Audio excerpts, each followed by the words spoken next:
Hello and welcome to the True North Show. I'm your host, Megan North, and I'd like to thank the sponsors of the show, Quantum Awakening, Beth Lewis, and Anne C. Clark. Today, I am joined by a woman who is empowered, inspirational, and a really, really lovely person. Julie Ann Meyer is a powerhouse in modern media, visibility strategy, and transformational storytelling. Serving as co-CEO of E360 TV and founder of ARION TV, she helps thought leaders, entrepreneurs, and changemakers expand their reach, elevate their message, and monetize their brilliance through the power of streaming television.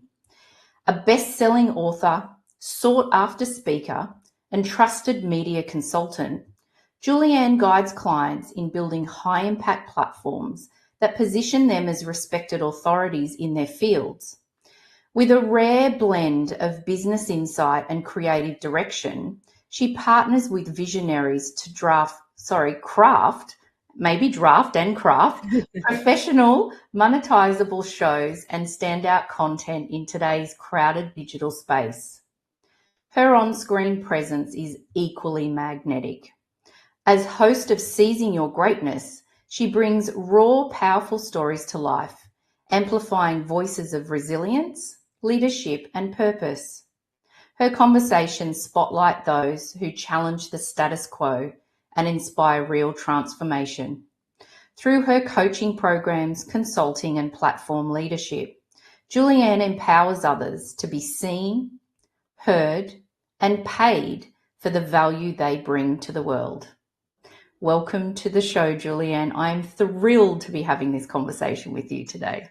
Well, I'm thrilled to be here, so thank you for the invitation. You're very welcome. It was not, it's funny, it's sort of been a little while since, we're into season 3 of the show, but it's funny, I kept thinking, when's going to be the right time to have you on the show? So it just worked out perfectly. And actually, this is the second time around that we tried to do this. Yes, second time around. It's lovely to have you. Thank you. So let's dive in. So can you share with us the defining moment that led you to pursue this true passion and purpose, this journey that you are now on? I'm really glad that you specified this journey because I've been on so many, and my true purpose is to have fun and create impact. And I've done that so many different ways, but this in particular was kind of, it was universal. It was, as in like the universe was calling me in to do this. I had been fighting it for, I don't even know how long. And to be totally honest, I was really good at being in the health and wellness sector and working in that capacity. But then all of a sudden, every single door just kept shutting and every single door of media kept opening. And I thought, okay, universe, I got you. I hear you. I will follow. And ever since then, everything has sort of taken off and I'm in flow again, which is really the way that it makes life a lot easier if you're not trying to paddle upstream the entire time. Yeah, absolutely. And it's really interesting because when people talk about their passion and purpose, I love that word flow does come up, because when you lose time and when you lose track of time of what you're doing, that is when you're in flow. Exactly. It's so, I've experienced it in different ways, but with this particular venture working in streaming television, I'm constantly, it's on my mind all of the time and not in an annoying way. It just sits there. It's something I think about in the background, like how can I create this, or how could I create a better experience for a host, or how could I create more income doing this? All these different things are always running in the background. So for me, that's flow and fun because it isn't work in the traditional sense. Yeah, absolutely. And I think it's really interesting when people are thinking about their passion and purpose. One of the things I work with my clients is it a hobby or is it really your passion and purpose? Because something that is a hobby, sometimes people think I'm going to turn it into something that is going to bring me income, but then they lose the love of it because it has that mindset shift. Mm-hmm. I'm glad that you brought that up because not everything we do for fun is intended to be what we do full time. Yeah. And, ultimately, I literally said this on a call with clients earlier today. I said, you are exchanging your life for this. You better make sure it's worth it. And, you know, I think that most of the time we should be having as good of a time as possible. But sometimes we confuse something that we enjoy as something more than that, and really it's not. It's like going to Disneyland every day. You don't want to go every single day. It's fun every once in a while, but not Mm. every day. Yeah, yeah. I love that. And it's so funny that you were saying that to your clients this morning. So very on point. And so how did the opportunity for you to be co-CEO of E360 TV and then ARION TV come about? Well, it's one of those things. It was interesting because I was working. I had my first TV show, and it was called Own Your Wellness, and I had a base audience of 200,000, which is really phenomenal. But I was bored. I kind of outgrown it. It wasn't really who I was anymore, and my business coach at the time said, "Why don't you teach people how to do what you do?" And I thought, that's a really good idea. And so I created a program to teach people how to how to have their own show and how to monetize it. And all of a sudden, Aaron, who is the founder of E360 TV, reaches out to me and says, "Hey, Julie Ann, have you thought about having your own network?" And I thought, well, if I'm teaching people how to do this, I should have a place to put them. And so that's how ARION came about, was through that. But then I just was really successful in bringing on new show hosts. In fact, I outdid E360 TV as a whole as my one person. And so eventually Aaron reached out to me again and he said, I'd really like for you to be like maybe the only president of E360 TV instead. And I said, this probably sounds really bad, but I said, I was waiting for you to ask me. And I really was, because I could feel it coming. It wasn't like, it's about time. Don't you see my magnificence? Yeah. It wasn't that. It was, I could feel it on the way. Mm. And so we created a position for me as chief strategist officer. And I was really doing well with that. And then one day I came back from a trip and I was telling him what I was planning on doing with my network that is distributed by E360 TV. And he said, you should really be the CEO. And the next day he offered me the position. So, Wow. yeah. And isn't it interesting when you were saying before about how in your other true passion and purpose, like prior to this, a lot of doors were starting to close and then Yeah. other doors were opening. When it's right for us, it just also feels right. It does feel right. And I was still trying to fit a square peg in a round hole because that's where my education was. That's what I'm known for. That's, what I've done. And I chose this. So it was kind of like I made my bed and now I need to sleep in it. No, you are allowed to change your mind as many times as you want. Yeah. And my cousin, Darcy, who I adore, she says, it's just dress up. Life is just dress up. What are you going to dress up as today? Like, who are you going to be today? I It's like fun. that. It makes it more of a game. Yeah, definitely. And it also gives you, I think, that feeling of flexibility that if you try something and it doesn't work out, Yeah. then close that door and look at what else is open. Exactly. I think with that, there's a little bit, you have to be careful though, because fear can set in and you can Mm, close the door before it's ready to be closed. I mm, do feel like sometimes we're given challenges because that's the next evolution of who we are and our soul to get to wherever it is we're going. mm. And, and you're going to get the lesson one way or another. So might as well get it out of the way now. Let's get it up front so that then it's done. Exactly. Oh, I love that. I love that. I also think the other thing too is that what I particularly talk to my clients about is, your inner circle. So when you've got these thousands of ideas going through your brain, have an inner circle that you can trust, two or three people to talk through what you're thinking. Yes. Because that way, then if you get feedback and challenge, because I always think you need people that are going to challenge you Mhm. as well as support you, but also you're not getting out there to say, oh, I'm going to change my career, and you blast it to 100,000 people. And then if it doesn't work, one, Yeah, you push against it because you're thinking, well, I've told everyone. But also exactly. then as well, there's some embarrassment and, those sort Mhm. of things. Whereas if you've got that inner circle, I think that sometimes it serves you well because you can talk things through. And if it doesn't work, then there's only a couple of people that you need to explain it to.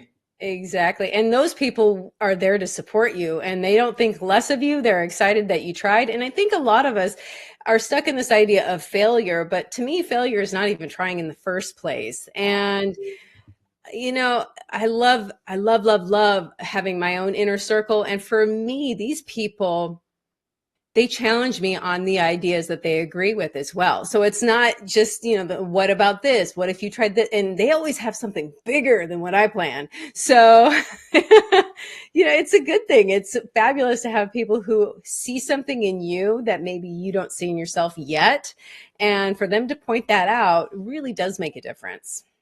And thank you also for just sharing the moment when Aaron said to you that you should, and you said, I've been waiting, because I think sometimes when we're entrepreneurial brain and we're constantly thinking of different ideas, and when we feel aligned, sometimes we feel like our ego is taking over. But Yeah. actually the way that you responded to that was actually, well, no, this is really aligned. I've just Mhm. been waiting for you to ask me. And so it's a beautiful way for you to position that. Thank you, because it really wasn't, oh, look at me, I'm so fabulous. It really No. was, I just knew that that was what was next. And at some point, if I didn't receive any sort of offer, I would have pitched it. So Yeah. either Yeah. way. Yeah. So it was meant for you. It just came Yeah. in the way that it was meant to. So let's talk about mental health and well-being. So as you consistently follow your passion and your purpose, the one that you're on now and the ones that you've been on before, how do you prioritize your mental health and well-being while you're in that flow? So I think that having good routine and good habits in that space is really important for when it isn't going well, because the last thing you want to do is meditate if you feel really icky. The last thing you want to do is, I mean, for me, sometimes when I'm in a bad space, it's hard for me to remember to eat. So if I have these built in habits and things that I do for myself, then when the times are up, I just automatically do it. It's like brushing my teeth. I don't question whether I'm going to brush my teeth or not. I do it because I like my teeth. So same thing with taking care of my mind and my soul is, I have to be grounded. I have to have quiet time. I have to be alone for a certain amount of time every single day. And I turn off my phone. My phone is always on silent. And that's a habit I picked up a long time ago, because people, I check it enough. I'll look at it enough that I will get back to somebody within a few hours anyway. And to me, I grew up in the era where we didn't have cell phones. So we lived all those years without them. It's okay if I don't answer my phone right away. But as far as, my practices, they've kind of evolved and changed as I've grown and changed. And some of them have grown deeper and some of them come and go. And it really does just sort of depend on my headspace. But like the non-negotiable for me is working out in a community, like in classes, because I'm around my sisters and it feels so good to be in that community.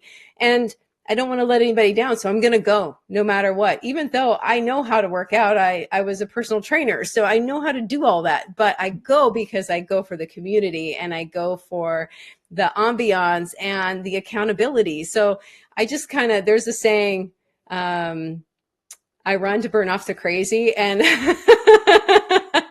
I take my classes to burn off my crazy.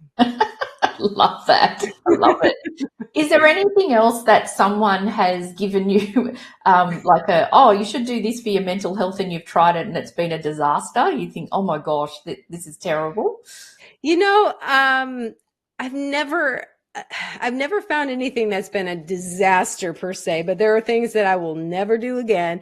And Mm, there are certain things that I've had to learn how to do, because things like affirmations, mm, most people swear by them, but for me, the longest time, it just felt hollow. And I really didn't realize that part of doing the affirmation was the feeling and the intention behind it. So until I figured that out, I was just wasting my time telling myself how wonderful I was and not believing it. yeah, yeah, that's a So beautiful example, actually. yeah. So for Yeah. me, that would be the one that I was like, but it just took me learning more and figuring out how to make it work for me. Mm. And so if you do meditations, do you do guided meditations, or do you just you sit in the space yourself? Like, how do you meditate? So, I'm a huge fighter against meditation. I'm not going to lie. It's one of those things that I need for my mental health, and I still fight it. So I really meet myself where I am, and I've done guided. I will sit and say Om. I will sit in Mhm. silence. I'll do walking. I'll lay down if I need to. I just kind of meet myself where I am so that I have those moments of stillness, and so I can plug or unplug my mind a little bit and just really connect to source, because that's where all the inspiration comes from. Yeah, yeah. And thank you for sharing that, because I think that that's a really important point, because uh, people around mental health and well-being, and particularly meditation, I think a lot of pressure is put on. What? You don't meditate? That's it. But I Exactly. think it's that experimenting and finding what works for you. Hmm.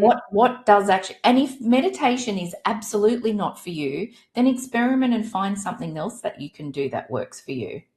Exactly. There's more than one way to feel good in your own skin. Mm, And, not one size fits all. So, absolutely, and if you sit down for 3, 5 minutes, whatever, and that's all you do, then that's all you do. yeah. And, some people are firm on journaling. I'm huge Mhm. into a gratitude list. I love doing my gratitude list. Yeah. And I always pick something different every day. Mhm. So, 3 different things every single day. And it Mhm. really does change how I perceive the world, because what you focus on expands. And so if I'm looking for the good, then I keep looking for the good. I'm going to find it. It's all there. Yeah, absolutely.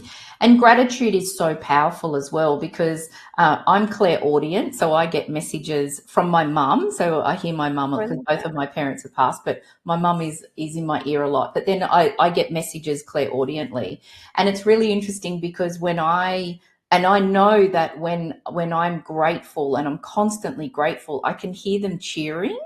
And so it's like that energy that when we are grateful for even just the smallest things, our Hmm. guides and our angels and source love that, because our energy rises. So then they go, oh, well, she's really happy about that. What else can we give to her? Like, what else can we put in her path? Yes, exactly. Exactly. It's kind of like an ordering service where you order something and you get what you order. So. Yes, yes. My this is very Australian, but I'm sure that you would know what Vegemite is. Yes. Yeah. And so as a child growing up, there was an ad on TV called "You're a Happy Little Vegemite." So it was like, "You're a happy little Vegemite, as bright as bright can be," like da da da. And so my mum has told me that every time I'm paid by a client or some money comes into my business account, to sing that song. So in my head, I'm like singing, "I'm a happy little Vegemite." I love that. I think that another one of my clients has recently started reconnecting with his younger self, and I think that that is so important. He's really big in talking about play, and how as entrepreneurs and powerhouse people, we lose that element of play and lightness and fun. And Mhm. And I think that that is so important to life. And just so I love that you sing that song because it's light, it's airy, it's fun. It reminds you of, childhood good times, and Yeah. it will create more of flow in that direction as well, because that's the energy you have behind it. So I love it. Yeah, it's a lot of fun. It's definitely a lot of fun. And so with the clients that you're working with, what can you share some of the things that you help them with and you guide them with in relation to, I'd love to know about confidence, because I would Yeah. imagine that with camera and TV, Yeah. your self-sabotage comes in, and I suspect client self-sabotage comes in. So what sort of things would you give advice to for your clients about confidence? The one thing that really sticks to mind is that no matter who you are, you're there's an uncomfortability about being vulnerable, and being in front of the camera is being vulnerable. And it does not matter if it's your job full time and you're a multi-millionaire, billionaire, actress, singer, whatever, they still struggle with the same things that you and I do. And for me, the thing that, my point in saying that is that you're never alone. It doesn't ever really fully go away. But Mm, if you don't make it about you and you make it about the person that you're talking to and you're serving or talking with, then it makes life a lot easier, because you're not performing any longer. You're being authentic. And that resonates way more than somebody mm, who's trying too hard and trying to be something that they aren't. Nobody wants that. They want to see the real person. They don't care if you mess up. Nobody's looking to see you mess up. They're cheering you on. 9 times out of 10, they don't notice. And if they do happen to notice, they don't care. And if they do care, they're the ones that are sitting at home on the couch, not you. So does yeah. it really matter if they care? Mm. It really doesn't. That is fantastic. I love that, because I find that if I'm watching something, someone's presenting something and they're in that perfect mode, I don't feel connected to them, No, it's a because plastic yeah, person. Yeah, it doesn't yeah. feel real. It's, are you real? Are you a hologram? What's going on? Or is it AI now? Because that's the question that often I look at too. I think, is that actually really that person? Because I think, wow, the voice is too perfect, the script is too perfect. Hmm. Is it actually AI, or is it really that person? Exactly. And the other thing too that is one of my favorite sayings is, perfect is boring and nobody wants to be friends with somebody who's perfect. So Mm, stop trying to be that, because nobody is. And that's where the beauty is in those imperfections. That's where mm, the real beauty is. And showing yourself. And if you can laugh at your own mistakes, then other people will laugh with you. What you don't want, especially if as a show host or somebody who is going on somebody else's show or whatever the case may be, you're on camera, is when you cringe and somebody feels sorry for you for making the mistake. That's the only time that I think, oh, well, we could have done that better. Let's do that better next time. yeah, Because if you just laugh and maybe call it out or let it go, either one of those, then people won't feel bad for you mm, and they can still appreciate what you're sharing. mm, mm. And it's probably a bit of advice actually for people just generally, is Oh yeah. when you're at work or whatever you're doing, just have a bit of Yeah. lightness to it. And if you say the Well, wrong thing, it doesn't matter. it really doesn't. I think about, we were talking about this the other day. I used to live in New York City, and there was a couple times that I almost fell down the subway steps because of slipping, or my pant leg got caught, or just whatever the reason being.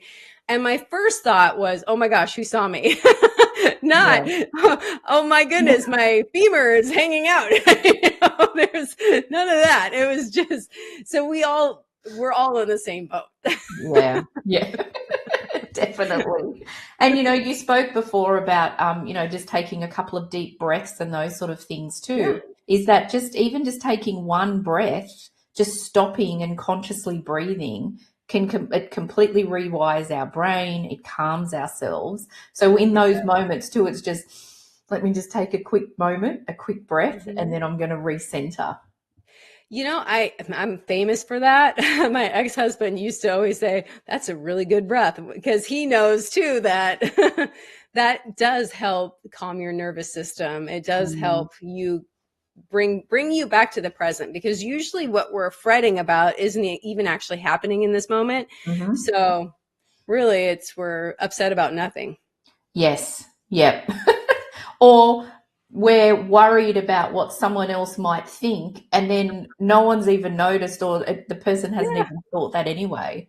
exactly. They have no idea. They're like, what are you even talking about? Yeah, and all that energy that you've put into that. So Yeah. yeah.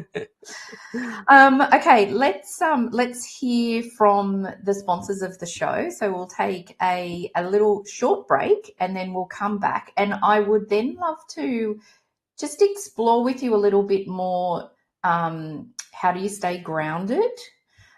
Because I think that that's really important. Mhm. And look, there's so many other things that I want to explore with you. So let's just hear from our sponsors, and we'll be back in a short moment.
Welcome back.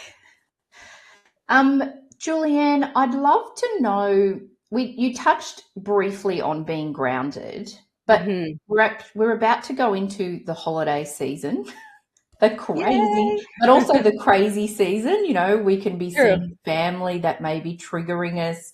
We could be catching up with people that we don't really want to, but we feel obliged. So Mhm. from a grounding point of view, like, what sort of things do you do when you're in a normal, nice space, and then when you're feeling a little bit out of control? Is it different, or is it the same?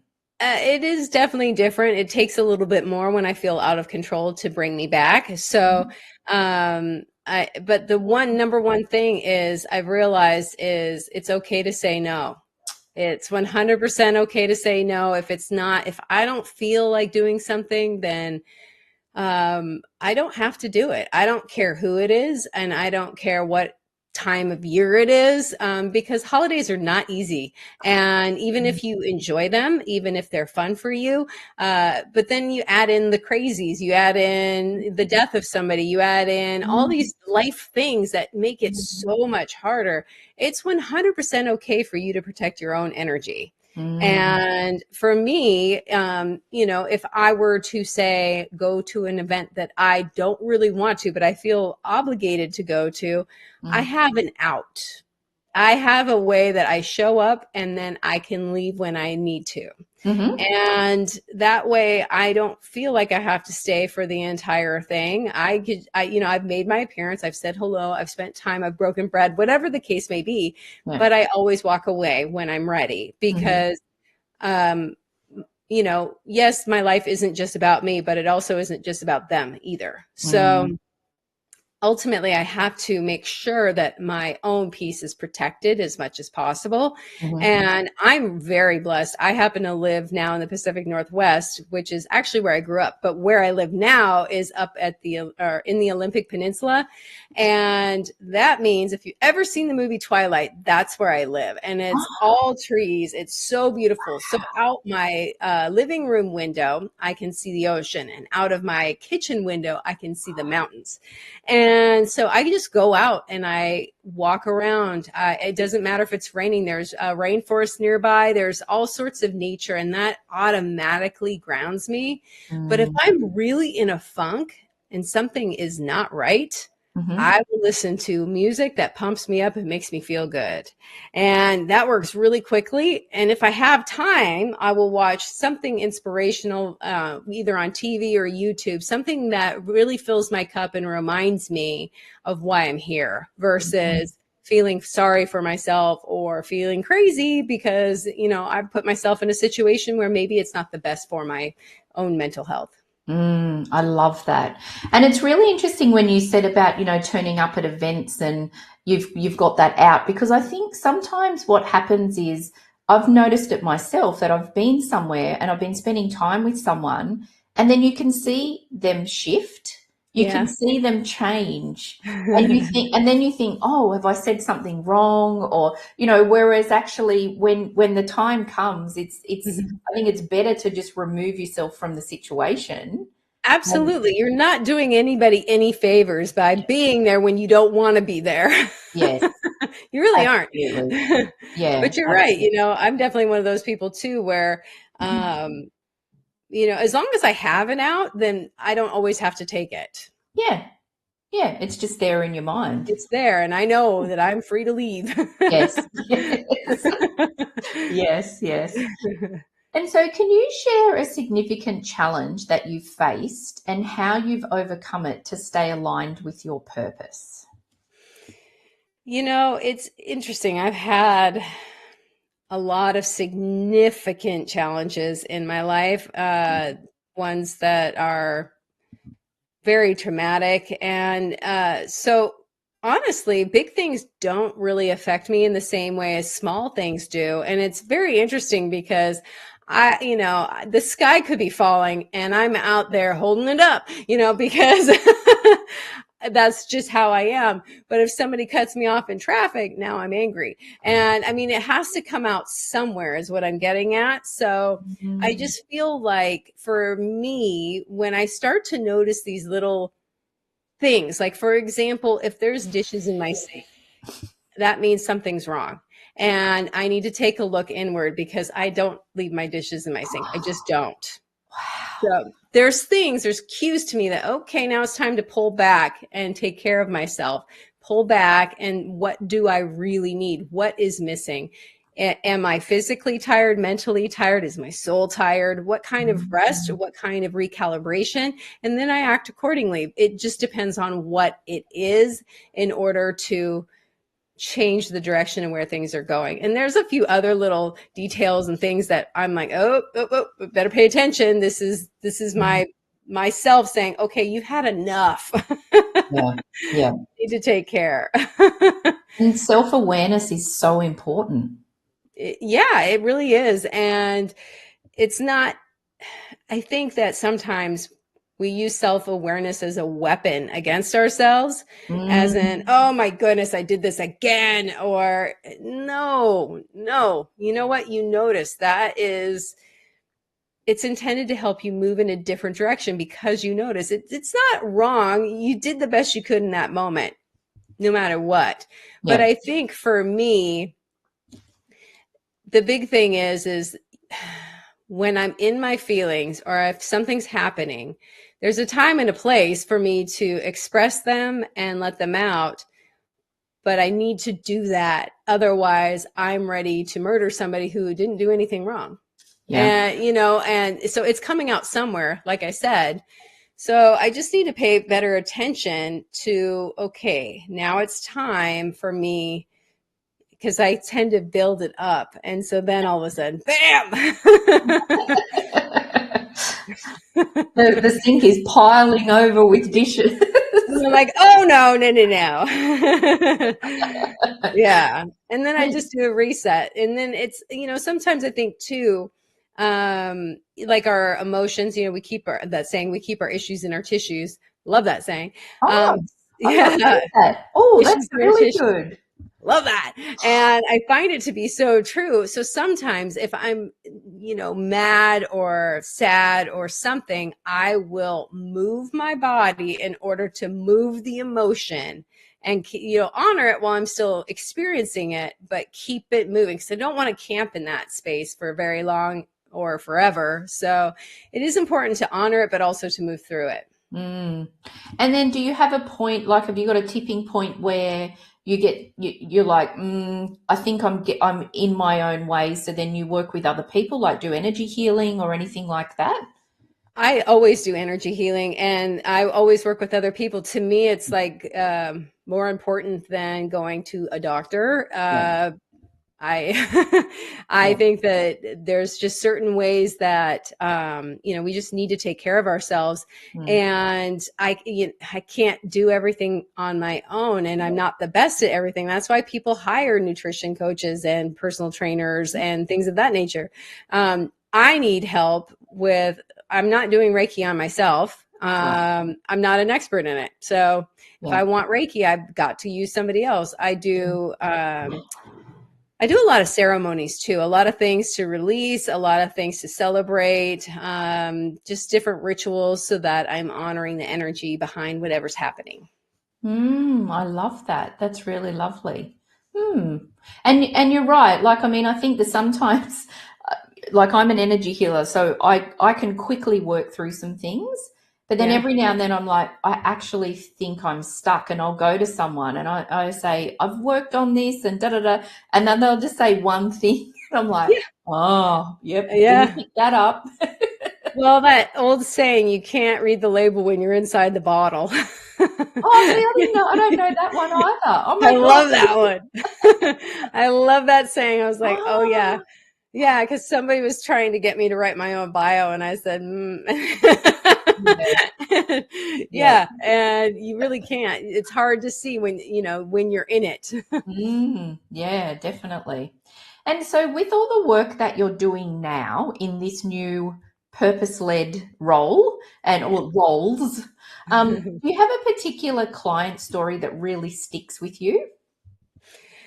um, there isn't really anything in particular that sticks with me. Mm, I'm just so proud of everyone because the everybody has a different goal and a different objective. And so when people I see like the switch, the light turns on and they finally get that first sponsor, or they finally get that guest that they were looking for, or they finally reach that level. Like for me, I'm finally in my first movie. So that's the kind of thing that I see around me on a daily basis. So to pick one is like picking a favorite child. yeah. And so, um, so if we then talk about like when you said that you see the click, the switch. Yeah. Is there something that you can share with us that has happened to one of your clients that all of a sudden I feel like it's like the aha moment, is it? Like, Yeah, absolutely. yeah, So, I'm not going to use names, but no. I had a client reach out to me asking me for a template for a contract. And I said, well, why do you want that? And she said, well, basically she was trying to legitimize what she was offering. And I said, whoa, whoa, whoa, whoa, whoa, whoa, whoa. We need to change this thinking right now. I said, first of all, and I went through all the reasons why her pricing was legitimate. And so she ended up she was going to ask for, let's say $1,000. I'm just going to throw that number out there. And she decided to double that after the conversation, and she got it. And it was all because she changed her perception on the value of what she was offering. And when she realized that, other people realized that as well. So it's really fun to see people go from, I'm trying to legitimize and, make up for it. No, that's the wrong energy. That you need to know that you are worthy of this. And it's so much bigger than even you think it is. And so it's really fun to see people have those moments where they go from, oh, I don't think I should even ask this, to doubling it and getting it. So Yeah. Definitely in the confidence of how you say and present the offer as well, I think. Oh, 100%. Yeah. There can be no like change and dip in your energy. It Mm. has to be just like you're saying, please pass the bread. Yes. And as Yeah. simple as that. And I think too that, a lot of people don't realize when they're having these conversations is to never end on money, because it's not about the money. That's just an energy that is being exchanged. So what you really want to end on is what is being exchanged, and that is the possibility and the friendship and the relationship and all of these things that are going to be deliverables, and what problem you're solving for them. So if you can get back into that versus making it about the money, then you realize as well that, hey, I'm actually doing really a good thing here, versus, Mm. oh, I'm just reaching into their pocket, because we're Yeah. not. Yeah. Yeah. And I think it's also that old school thinking, isn't it? Like years ago, that being of service, that people then would think, well, I shouldn't be charging because I'm being of service to Yeah. people. There was guilt and old belief systems around that. Oh, there still is. I actually Yeah. had a conversation with somebody earlier today that had that exact belief. And after the end of the call, I said, well, are you telling me that a doctor is not being of service? Are you telling me that a dentist is not being of service? A teacher is not being of service?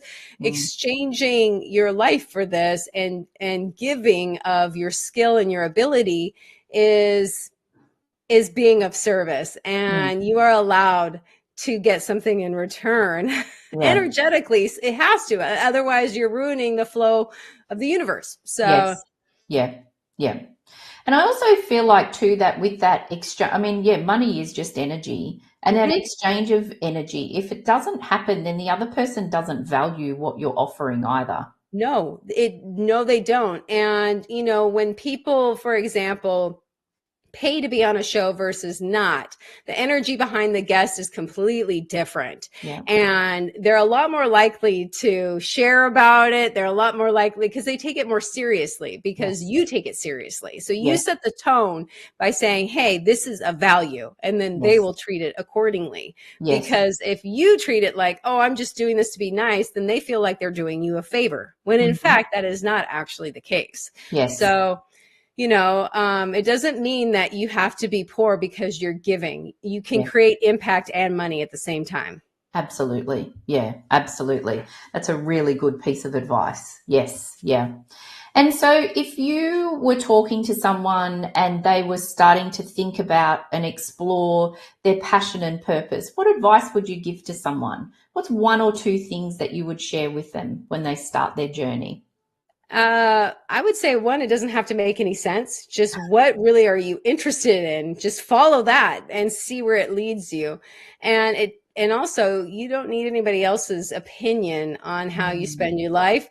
I'm not saying that you keep everything a secret, but not everybody deserves to know everything that you're doing. And if you really want to protect the space of where you're at and what you're trying to grow, then sometimes it's a lot easier, a lot better to just keep it to yourself while you're in that growing stage, and then you can let things happen.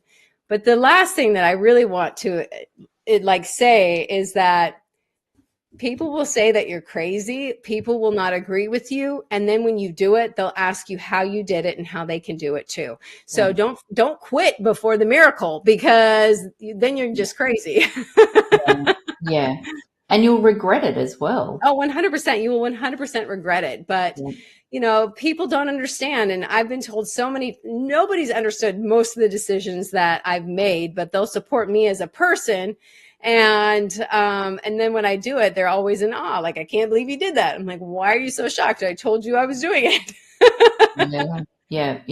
But then I suppose it's their own self limiting beliefs, and I wouldn't have the courage to do that myself, so why would you be doing that? It does come down to who am I? Who am I to do this? Mm, Who am I to have this? Who am I to be this? And I think ask better questions. And mm, that would be like, who am I not to? Who else is supposed to? yeah. Why not me?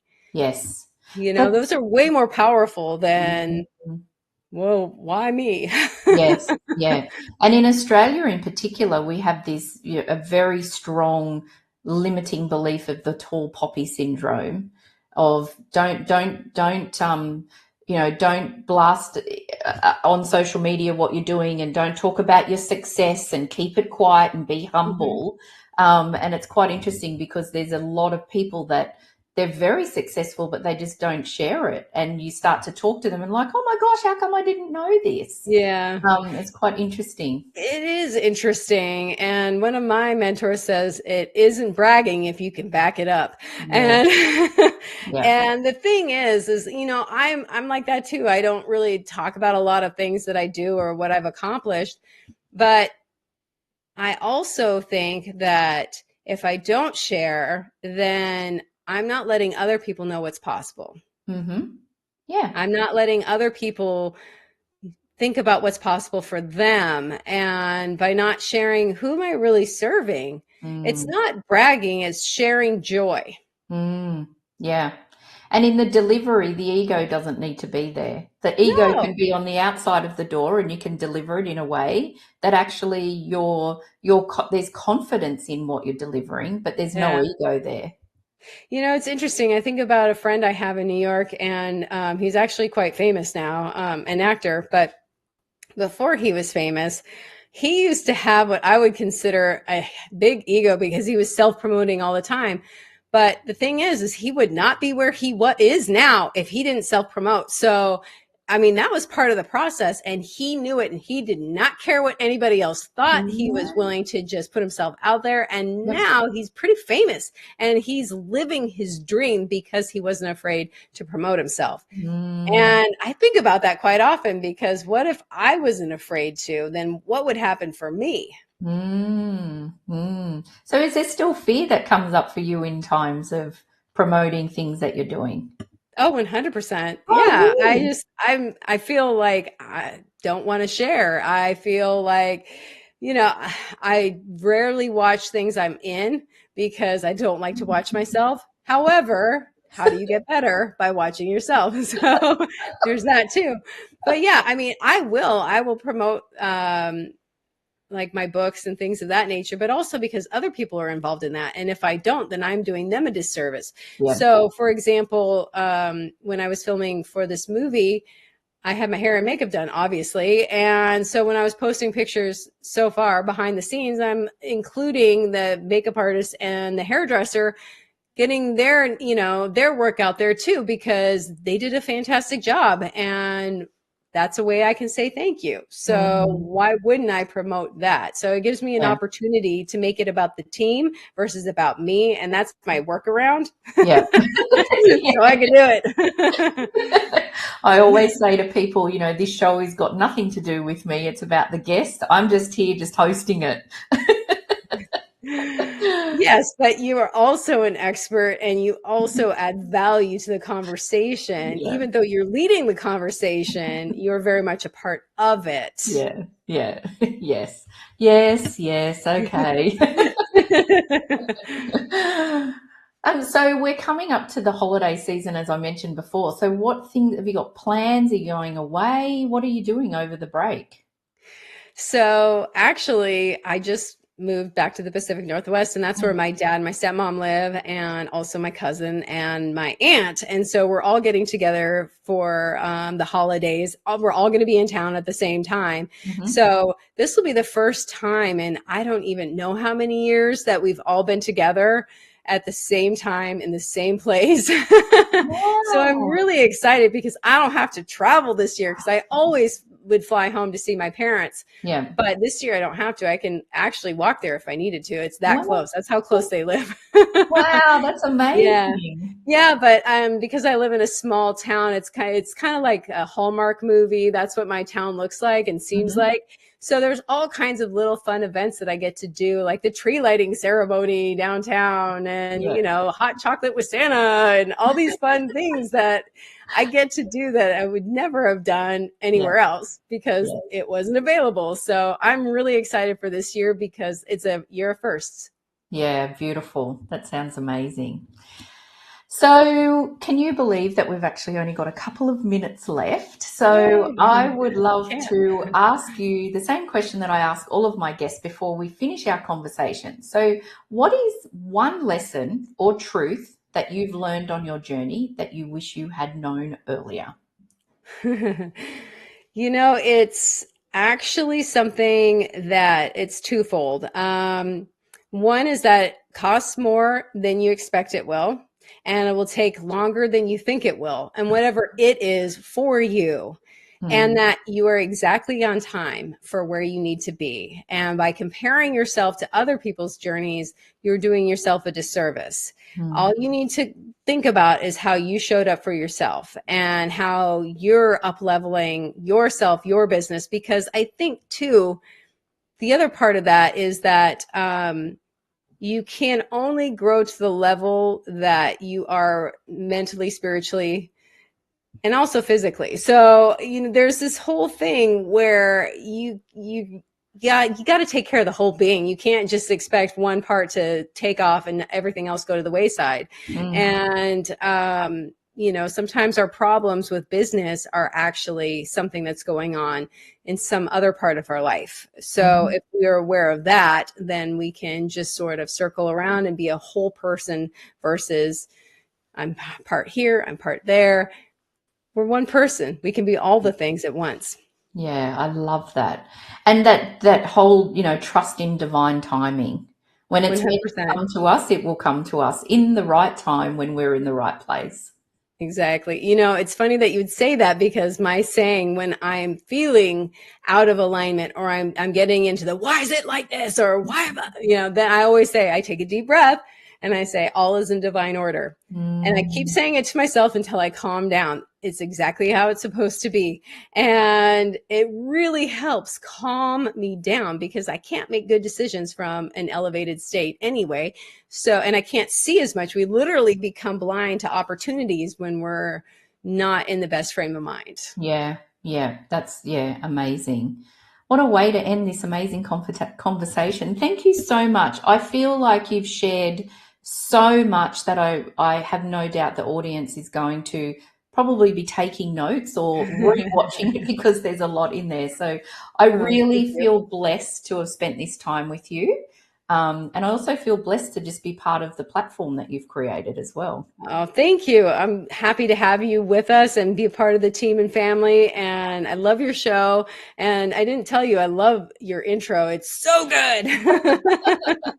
Thank you. Thank you. And I'd also like to thank all of our amazing and dedicated audience, supporters, and also the sponsors of the show. I hope that you all have an amazing rest of the week, and I look forward to seeing you all again next week. And thank you again, Julie Ann. Thank you.